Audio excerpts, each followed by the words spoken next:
Welcome to the Get Ready podcast. Today we are starting a new series called War Games, where the guys explore various scenarios that could dramatically impact our lives. Today's scenario is Civil War. Here we look at what could happen in the United States if our society were to collapse due to internal conflict. Here are your hosts, RB and JD. Welcome to the Get Ready podcast. I am RB, joined by my friend and co-host JD. Hello, everybody. Today, we're talking about Civil War. If you would have asked me a few months ago, how likely is it that America would have a civil war, I would have said remote possibility, not even worth thinking about. But with the chaotic political climate here in the US, my calculations have dramatically changed. So in this episode, we're going to get into some of the politics later on in the show, but the majority of today's discussion will focus on the ingredients required for Civil War II to break out and what it might look like here in the US. And then obviously what you can do to prepare for such an event. But first, let's start off with the Mindset Minute. General Dwight D. Eisenhower was Commander-in-Chief of the Allied forces in Europe during the Second World War and later served as a two-term President of the United States. As the man responsible for overseeing the invasion of Europe, he was intimately involved in the planning that went into D-Day. Despite all that, he famously said, "In preparing for battle, I have always found that plans are useless, but planning is indispensable." As we wargame this Civil War scenario, we're not trying to guess what the future will be. Instead, we're practicing our ability to think through what could happen and how we might respond. Keep this in mind as we explore the possibility of a new civil war. So for those of you who have not heard about Telegram is a secure messaging app in which we discuss all things prepping related. We have a fantastic group of people some are new to prepping, some have been prepping for a very long time, but it's a very respectful group that exchanges information, and quite honestly, I learn something every day. If you're just getting into prepping, it's a fantastic place to ask some questions and get some real answers by people who are living this every day. Go to t.me/getreadypodcast, download Telegram, and come join the conversation. Also, we have a website called getready.life. We have protein packs, which are freeze-dried meat, good for 25 years, and are an absolutely essential part of your preps. Buy them online at getready.life. Add to your preps and support this podcast today. Now, let's talk about Civil War. All right, Civil War. I'm going to start off this conversation with a book recommendation. This book is titled End Times, Elites, Counter-Elites, and the Path to Political Disintegration. It's written by a guy named Peter Turchin. Now, Peter went through the Soviet Union collapse back in the 1990s. As he grew up into an adult, he turned his mastery of math towards building a model that takes in a bunch of historical data around societal collapses and helps him predict when the next one will occur. So he and his colleagues are sorting through a bunch of data. They started discovering patterns about how social integration and disintegration led to a collapse about every 100 years or so. For those who have read the book The Fourth Turning by Strauss and Howe, that probably sounds very familiar because they detail a very similar pattern. But Turchin goes a little bit further than Strauss and Howe's in that he begins to identify and weigh certain factors that are present in every historical collapse. An overproduction of elites, and we'll get into who the elites are and why that's a problem. Another key issue in a collapse is growing inequality of wealth and wages.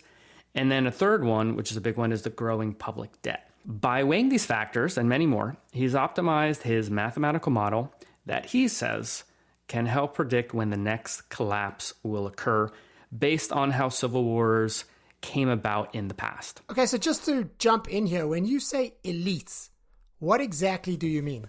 Good question. Yes. So elites, if you take a look at the average person in America, who has the most influence over the average person's lives? Friends and family are probably going to be the most influential. But beyond that, who can make you do things that you don't want to do? And I think the first answer is employers. Nobody goes to a 9-to-5 job because it's so much fun. They love to do it. They typically go because they got to make money because they got to feed their family. So during the day, the boss tells you to complete tasks and you do it or else you're fired. So your boss is a major influencer in your day-to-day life. He has control. And as the bosses move up within a corporation, they manage more people and they influence more lives. Now think of like CEOs of big mega corporations. You've got a small handful of these CEOs that can fire tens of thousands of people at any time. Not only do business owners and CEOs have a lot of power over our lives, but also bureaucrats, politicians, right? They can pass laws that restrict your speech, your travel, your right to bear arms. They can take your money through taxes. They can coerce you into taking experimental drugs or wearing masks or not wearing certain items. There's a lot of power that politicians and lawmakers, and even local government to an extent, have over your lives. Yet, there are only a handful of these super powerful positions. The mega CEOs, big investors in companies, mega donors, high court justices, congressmen, governors, and of course the president. So those are the elites, the ones that have the most wealth and therefore fund the political campaigns of people who make laws and rules that affect your lives. And in America, wealth is tied to power. So if we look up the wealthiest people in America, then we've got a list of the most powerful people in America. When I think of elites, I think of obviously all the groups that you mentioned, but I think that the circle is expanded. You know, I worked at a very large bank for a big part of my career, and obviously the people at the top of the pile are elites, but there are many people that you would never hear about or read about that are 1 or 2 levels lower. It's not just the decision-making power that they have, but it's the coordination and execution power of what the uber elites have decided. I think, you know, and if you look back at COVID, for me, one of the scariest things was, you know, obviously power is going to do what power is going to do, but it was the coordination between government and private business, and the government got the mandates accomplished through private business in areas that they were forbidden to go by the Constitution and the law, and they were aided and abetted by corporate entities. There's a level of executors that aren't necessarily at the top, would also be given that elite status based on the definition that you just gave, in that they have the ability to transform, impact, and govern people's lives far outside of the worlds that they occupy. Yeah, I agree. I think it's a good point that there are the uber elites, which are kind of the very few roles that we mentioned. And then there's that second level underneath the uber elites, which are the people that either influence or help them make decisions. So you can think of like presidential aides, for example, people in the media, they're going to have a lot of influence, big spiritual leaders, social justice type of leaders, like a lot of those people who have a lot of influence, who may not be the wealthiest people, but still control people's thoughts. So that leads kind of back into the model. So we've got these 3 main things that this book talks about leading to collapse. And the first one is the overproduction of elites. And the second one is that growing inequality of wealth. And the third one is that uncontrolled public debt. So we can simplify those 3 factors even further into just 2. We'll call them a wealth pump. And the second is that overproduction of elites. So we're kind of taking that growing inequality of wealth and wages and the public debt, and we're both consolidating them into one single point, which is the wealth pump. So let's explain a little bit of the wealth pump and the overproduction of elites and why those 2 things often lead to a civil war. So the first one, wealth pump. A wealth pump is a way for the elites to suck up wealth from the bottom, funnel it up to the top, we'll call it 10%. JD, if I were to ask you wealthiest people in the world that you could think of, who would be your top list of the wealthiest people in your mind? Elon Musk, Jeff Bezos, Bill Gates, Mark Zuckerberg, whoever the guy is who owns NVIDIA. That guy. Okay, and what do all those people have in common? Asperger's. No? Yeah, probably they have Asperger's. They're also CEOs, or they run or have run technology companies. So let's take Amazon, for example. Amazon has 1.5 million employees, And the CEO has managed to keep that average wage very low through automation, and yet they're making massive performance bonuses and huge stock option sales.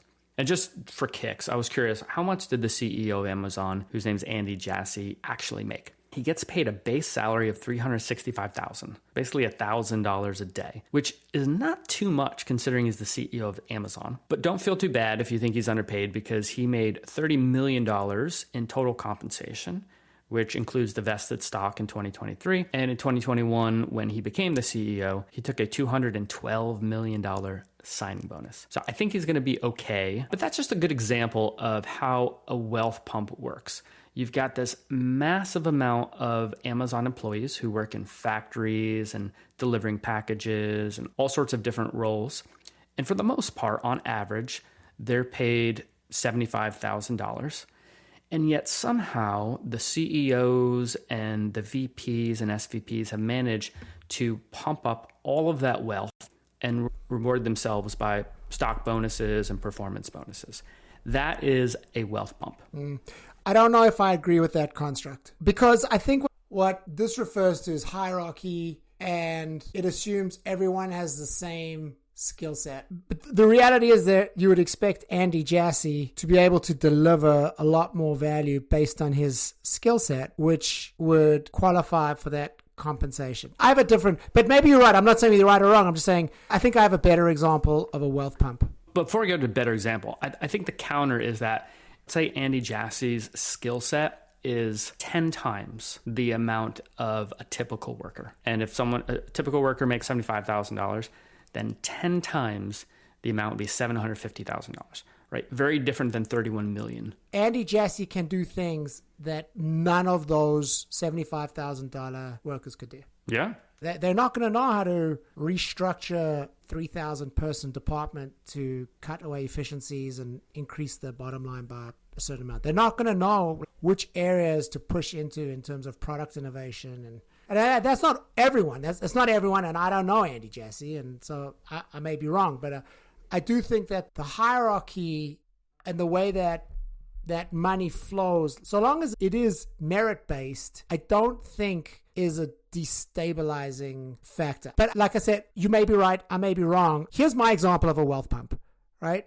In 2020, the government decided which businesses were essential and which businesses were not. It wasn't based on anything other than what they decided. There was no quantifiable way to say why it was okay to stand online at Costco or Home Depot versus go to your mom and pop hairdresser that was down the road. What essentially happened was the government shut down over 200,000 mom and pop businesses and transferred billions, if not trillions of dollars out of the middle class and into a select few mega corporations. That was the largest wealth transfer in history, where people on the lower end were completely shuttered and people on the ultra high end saw returns that were beyond exponential. Yeah, I agree. What about mandatory vaccinations? All of the money that Pfizer and all of these other pharmaceutical companies made, all of it, because government took tax revenue and purchased how many millions of vaccination doses and then mandated people take the vaccination or they'll lose their job. Certainly for the government, they wanted to make it across the board. Yeah, that is a huge wealth pump that just benefits a select few businesses that surprisingly have a lot of lobbying power. Exactly. And all the politicians with their inside trading, selling stocks right before the lockdowns were announced of airliners and then buying those stocks back straight afterwards. The amount of insider trading, I think Nancy Pelosi's husband has a better trading track record than Warren Buffett. This kind of thing happens all the time. Yeah. Through very corrupt politicians colluding with the private sector. Mm-hmm. What other examples can you think of? Look, I think what's happening in Ukraine now as well is also a complete boondoggle. The Oversight Committee saying there is no way to know who has got what with all the money and weapons that have made their way over to the Ukraine. And I think also as you look at these green energy initiatives. Someone like Tesla is doing so well because all of my money and your money being paid as subsidies for anybody who wants an electric car. There are many examples like this now where literally money is being taken out of, I think even what's happening with all these illegals that are coming across the border, getting put up in hotel rooms, getting given spending money every month and a free cell phone. Well, government doesn't make any money. They take money and they're transferring money from citizens to non-citizens. It's another wealth pump. Yeah, great examples. I think when we look around, we see a lot of wealth pumps taking money away from the middle class and moving it up to organizations and businesses. But we should also keep in mind, be fair, that wealth pumps don't always flow from the bottom to the top. Sometimes they do from the top to the bottom, where governments take money from corporations through taxes and redistribute it through generous welfare programs. I think the key right here is that there's wealth pumps going both directions. Sometimes they benefit you, sometimes they hurt you. And we need to be able to step back and take a look at all the wealth pumps and all the actions that corporations and governments are taking and look at who is benefiting the most. Is it the bottom and middle class that's benefiting the most, or is it the upper class and the elites? And we can tell if real wages are increasing or if they're decreasing relative to inflation. So if the wealth pump is flowing up, that means the real wages are decreasing. People can't keep up with the cost of living. If the wealth pump is flowing down, which it did for a short period after World War II in America, then the middle class is growing, they're doing better, and civil unrest is very unlikely. So that's kind of how we look at one of the key ingredients, which is wealth, and why it leads to a civil war. Because if the elites are sucking up too much money and too much wealth is going to the top, then the middle and the bottom classes are going to be miserable because they can't afford to buy the necessities for life.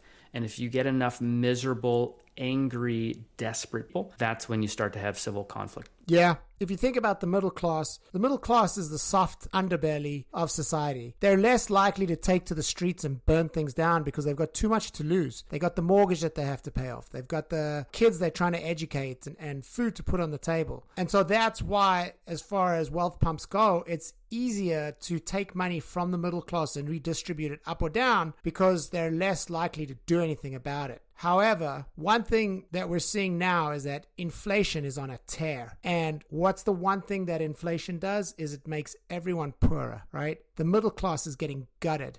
People who found themselves in the middle class are finding themselves out of work, and with everything costing so much more money, they have less money to spend and everything's costs more. And so it's way more uncomfortable than it's ever been for them. And for those at the bottom who are trying to make their way up, it's become incredibly more difficult. If you're starting out now and you're looking at what it's going to take for you to own a house, if you've never bought a house before, it's really an impossible hill to climb. With inflation being what it is today, and it doesn't look like things are getting any better, we're really setting ourselves up for some really turbulent economic conditions that might fulfill the criteria of this wealth pump that Turchin speaks about.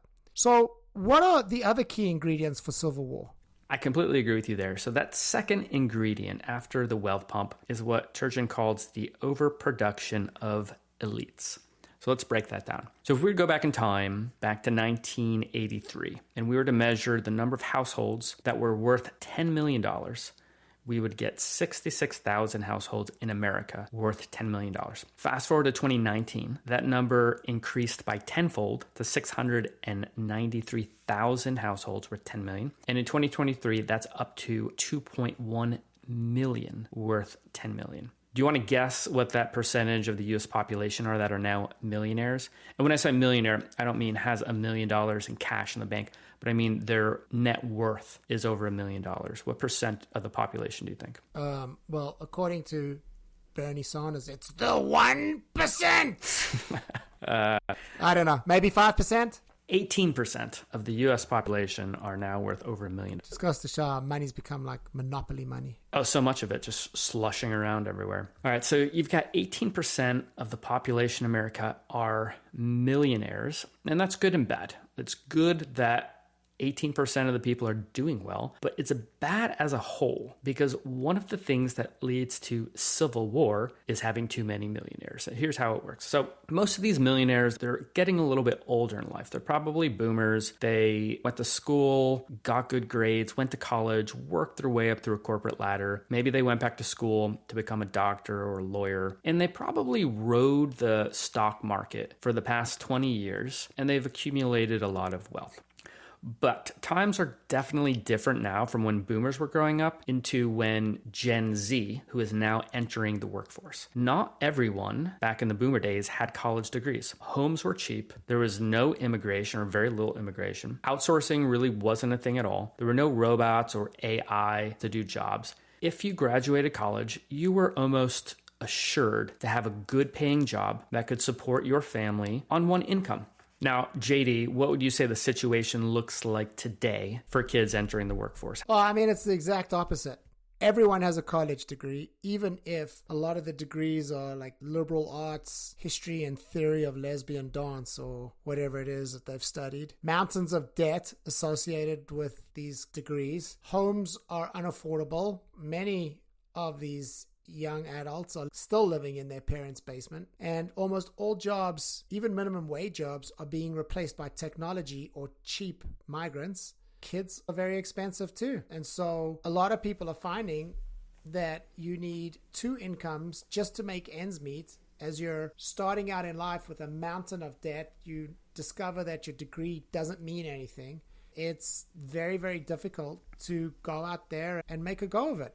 Yep. If you grew up poor, you might be mad at the world just because it's being unfair that you don't have rich parents, you don't have the opportunities of rich kids, but you don't expect that you'll be rich. Maybe you have the American dream, maybe you hope you'll be rich, but it's not your expectation. However, if you grew up in a middle or upper middle class home, you expect to at least have the same quality of lifestyle as your parents, and hopefully a lot better. But now, as these Gen Zers are entering the workforce, they're realizing that the path that their parents took to wealth is no longer there. The whole go to college, get your job, get married, buy a home, then have kids is a lie for many of these Gen Zers. It's really a lottery ticket at this point because there's so few good jobs pay for a college degree. It just doesn't exist. That whole realization, I think, is playing across an entire generation right now. And that is the second ingredient to a civil war. There are too many, what Turgeon calls aspiring elites. In other words, there's just not enough jobs to support the explosion of college-educated graduates. And without a job, they can't achieve that elite lifestyle of their parents. And they become frustrated. They're mad that everything's so expensive that they can't achieve the same quality of life that they were promised if they just followed the steps. And now these are sort of coming together because you've got this working poor, large group of people that work very hard, typically blue-collar jobs. They don't make enough money to really make ends meet. And a lot of reasons because the wealth pumps are extracting a lot of that wealth, primarily through very cheap labor that comes into the market through immigration, as well as automation and AI, right? Keeping wages very low. And then the second group is the unemployed middle class that is slipping down into the poorer class because there's too much competition for these white-collar jobs, and there's too few good-paying jobs available. Well, that's a recipe for social unrest if I've ever heard of one. You know, this sort of thing happened in the Great Depression as well. Technology improvements started to replace jobs. Unemployment went up. People got nervous that they might lose their jobs, and then they started saving money. So the lack of sales led to businesses slashing prices, which meant that they had to lay off staff, and so the cycle continued. I agree. That's actually a great point. Technology in the 1920s was that wealth pump. It allowed businesses to achieve higher productivity with fewer people. And before the 1920s, the big wealth pump was slavery, which ultimately led to the Civil War. And 100 years before that, the big wealth pump was taxes, which eventually led to the Revolutionary War, which was actually a Civil War II because America was an English colony. So one thing we got to keep in mind, though, is that just because we have high employment or protests, it doesn't always lead to a civil war, right? There needs to be a political movement aimed at dismantling the wealth pump, dismantling the elites, and dismantling the institutions that control the wealth. It can't just be a mob.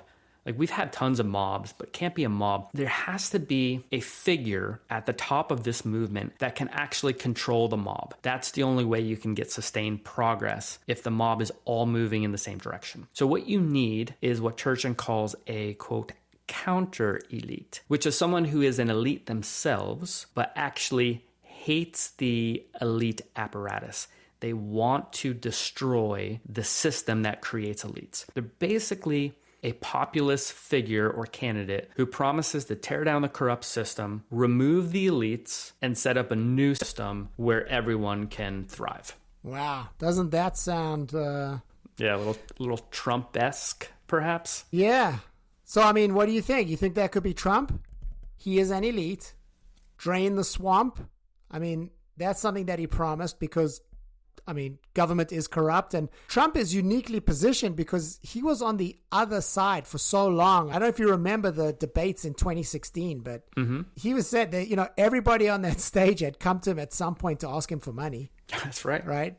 Yep. He's spoken about building the wall, or more than spoken about it. He built a wall to keep illegal immigrants out. He claimed the 2020 election was rigged and stolen, which I think is probably the highest signal that the world around us is corrupt. And now he's been convicted of a felony in what looks like just a balls-out attempt to sink his 2024 campaign. And he's still ahead, even with them trying to do that. So there's no question he's hijacked the Republican Party and turned it into the party of Trump. And, you know, the one thing you assume is that all of the elites, Republican, Democrat, Independent, are nervous for what this means for him because he doesn't respect anyone because of their wealth. He doesn't need their money. And so he's kind of immune from their advances. And I think that's very threatening for them. And so that in itself could lead to them mobilizing, as we saw in the summer of 2020. You could see massive political chaos and everything unfolding maybe during his presidency, but let's just say he loses.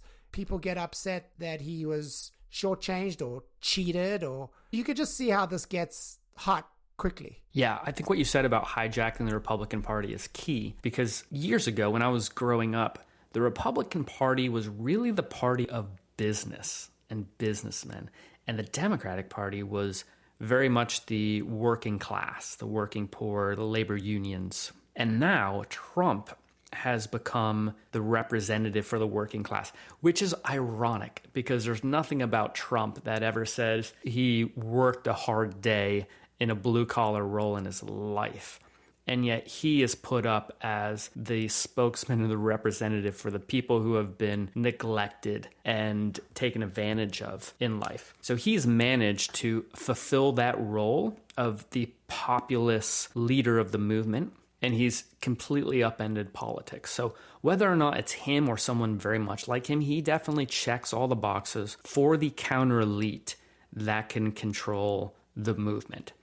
But how does that all lead to a civil war? So let's explore some of these scenarios in more detail in the next segment. First, I say we play a couple quick rounds of Would You Rather. You up for it? Let's go. All right, we all know how this game's played. I will ask JD whether he would rather choose option 1 or option 2. Then we will all go over to Telegram and roast JD's answers together. Here we go. Question 1. At the start of a civil war, would you rather stay where you are in America or go to a foreign country where you have no personal connections, but there's no conflict? It's peaceful. You can pick any country and you only have the money in your bank account right now available to you. I'm staying in America. There is no ways you could get me to leave. Ever. I've seen what it's like outside of this country and there is just nowhere I would rather. Let me tell you, America on its worst, darkest, most horrible Civil War day would be better than any of these other hellholes on their best day. So no, you will not drag me out of this country. All in on America. What's interesting is that you've lived in different parts of the world. I've never lived outside of America, so I would choose America myself. But you have contacts, you have family, you have a network of people, and you'd still choose America hands down. Hands down. Okay, question 2. Again, at the start of a civil war, would you rather live alone with your family in a cabin or with several families that you don't know very well? Now think about security here. What would you rather? I'm holding up with several families, even if I don't know them very well. Yeah? Okay. That's your choice? Oh, totally. Totally. Yeah. If you're isolated, you're so vulnerable to literally anyone that rolls through your area. Yeah. I think that there's security in numbers, and you have to play the numbers game. Mm-hmm. Yeah, I agree. Okay, question 3. At the start of a civil war, would you rather be an elite with vast resources, but radicals are trying to kill your family, or a commoner with no money for preps, but nobody specifically wants to harm you? I am choosing elite with vast resources. Oh my God. Can you imagine? Radicals trying to kill me? Bring it on. We're all going to go one way or another. I may as well go on the back of my jet ski sipping a mojito with a flamethrower strapped to me or something. This is easy. Yeah. So you'd rather be chased by the zombies than be the zombie chasing. Yeah, because look, I think you're screwed either way. We'll get into the scenarios later on, but I do think that everyone is going to lose in a civil war. And whether you can just be on the ground getting absolutely steamrolled by everyone, or you can be elite, eventually you're going to get steamrolled by a tide of angry, whatever, public. But it's going to be comfortable before it all goes down. Fair. I've got 2 thoughts here. One is, if you know about prepping and you're aware of the risk, then yes, being an elite with vast resources sounds like a lot more fun, and your chances of survival seems pretty good. However, if you don't know about any of this and you don't know what prepping is and you're not expecting a civil war, I think you could be in real trouble. On the flip side, if you could be a leader in your little community, it might not be that bad. You think of like a gang leader. It's like, yeah, you're a gang leader. Maybe you're a Mexican gang leader. Maybe you're a cartel. But, I mean, you could gain a lot of wealth just by controlling people, controlling the food. Maybe there's a path there. Okay, that was our last question. Let's walk through our fictional scenarios that may or may not happen here in America. We're going to go ahead and start with JD's scenario, and then we'll do mine. All right, JD, so you go first. Thinking about your experiences in South Africa and what you know about civil wars and society collapse, what do you think the series of events are that can actually spark a civil war? And be as descriptive and specific as possible. We're not making predictions. We don't have crystal balls. We're just saying a specific scenario. These are the dots that need to connect in order to lead to a hot civil war in America. Go for it. Yeah, so I believe that for all the talk about civil war, no one is actually going to do anything as we speak right now because everyone is too comfortable.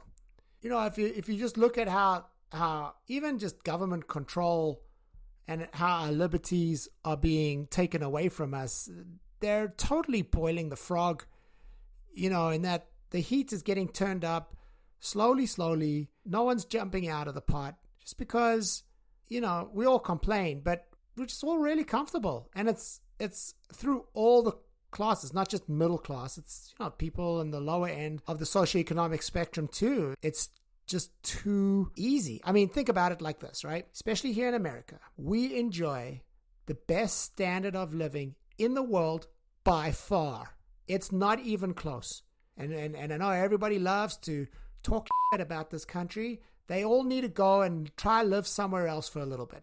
And I don't care where it is, right? Everyone talks, Scandinavia, Sweden. Sweden's got it all figured out. Yeah, Sweden has the highest suicide rate in the world. Why? It's dark like all the time. Right? And while it might be nice, it's got like 3 people who live there, right? We have an amazing country here.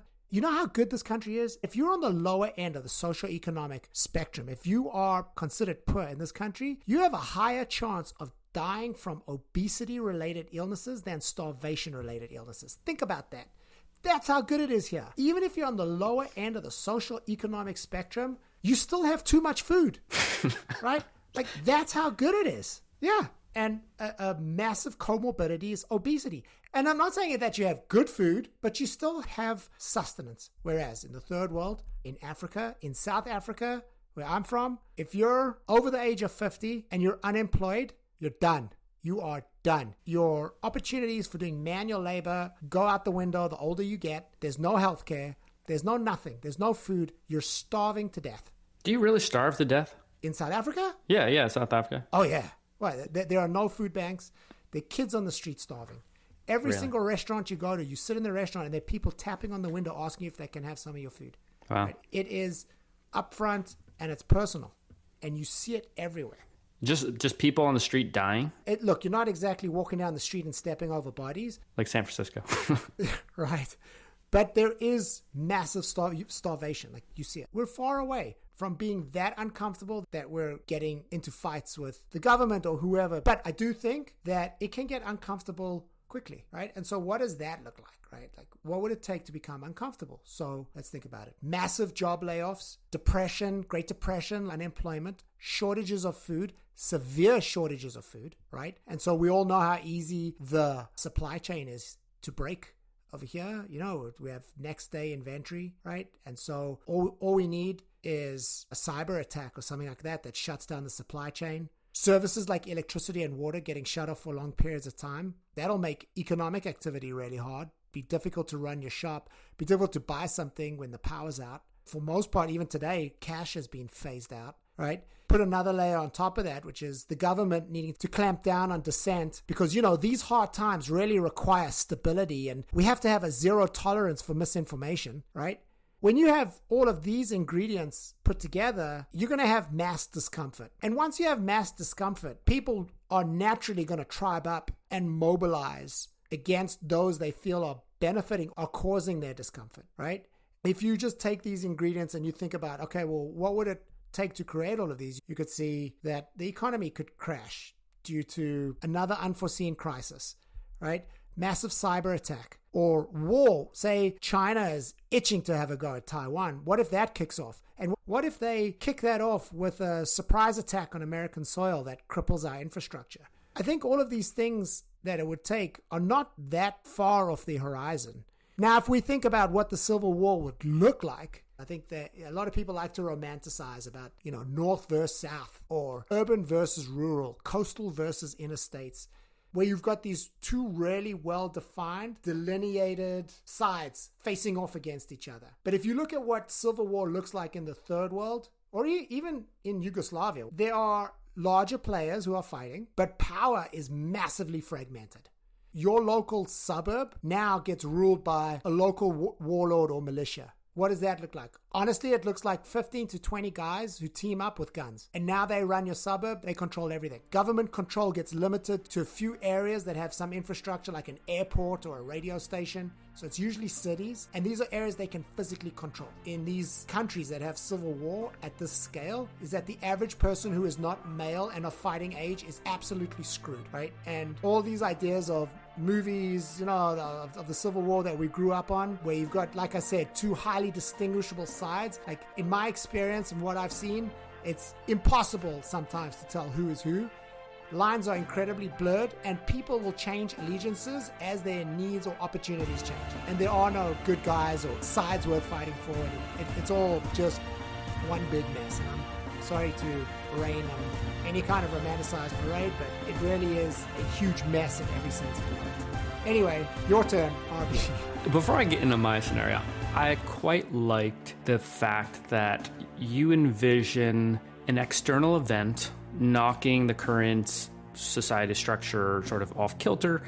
Things crumble apart, they can't get it back online again, and then you've basically got a free-for-all where everyone is just fighting for control over local areas, and that's the Civil War. which I think makes a lot of sense, right? It's played out in third world. It isn't necessarily existing sides, right versus left, people versus government, poor versus wealthy. It is really just an external breakdown, and then everyone's just fighting everyone, which I think is really unique, but also makes a lot of sense. What do you think of JD's Civil War scenario?